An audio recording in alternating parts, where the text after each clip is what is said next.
Hello, good morning. Bonsai Artist Chronicles here. Today, ipapakita ko sa inyo kung ano ang mangyayari sa mga puno po natin kapag napabayaan, kapag hindi na po natin siya gaanong na-maintain. Masisira ang kanyang mga branches. So, ito po yung puno. So, this is Pimpis acidula, bantigi. So, dati ang buong imahe po niya ay sobrang ganda. So, makapal yung foliage niya dati. So, ngayon ay nanghihina siya at hindi lang siya sa nanghihina, kundi namamatay yung mga ibang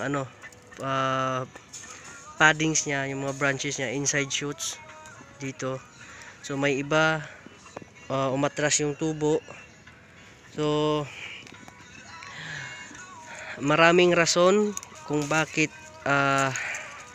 naging ganito yung resulta ng isang puno. Una, kakulangan sa pagdilig, yun yung pinaka-importante. Pangalawa, ay yung base po niya. So yung base niya ay hindi na po siya naripat, hindi siya na maintain ng maayos. So napabayaan na po siya, root bow na, wala na siyang masyadong nutrients na nakukuha. So masikip na ang kaniyang root system.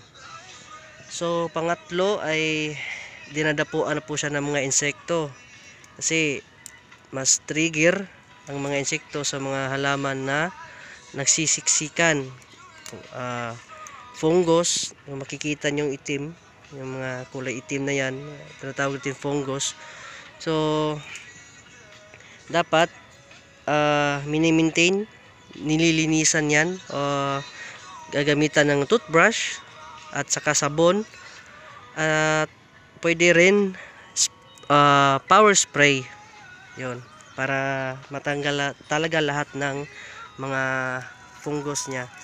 So sayang po ang panahon na ating inilaan para sa isang puno kung darating sa punto na mamamatay lang. So buhay pa naman,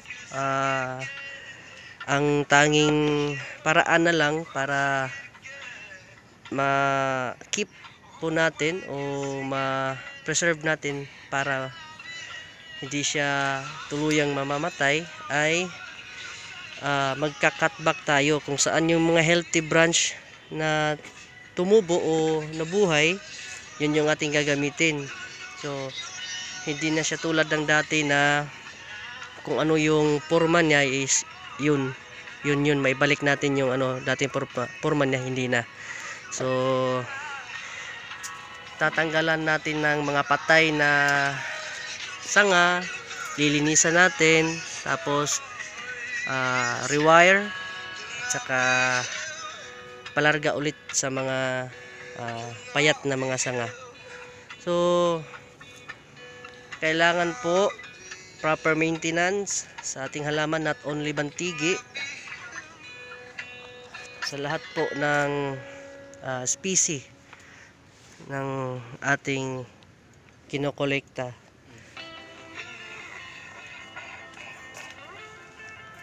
So ayan, may marami pa dong casualty. So this is Bonsai Artist Chronicles. Huwag hayaan na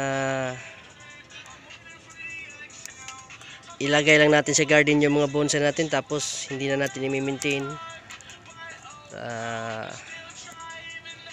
Dapat alagaan po talaga natin yung ating mga halaman, kasi kawawa din po sila.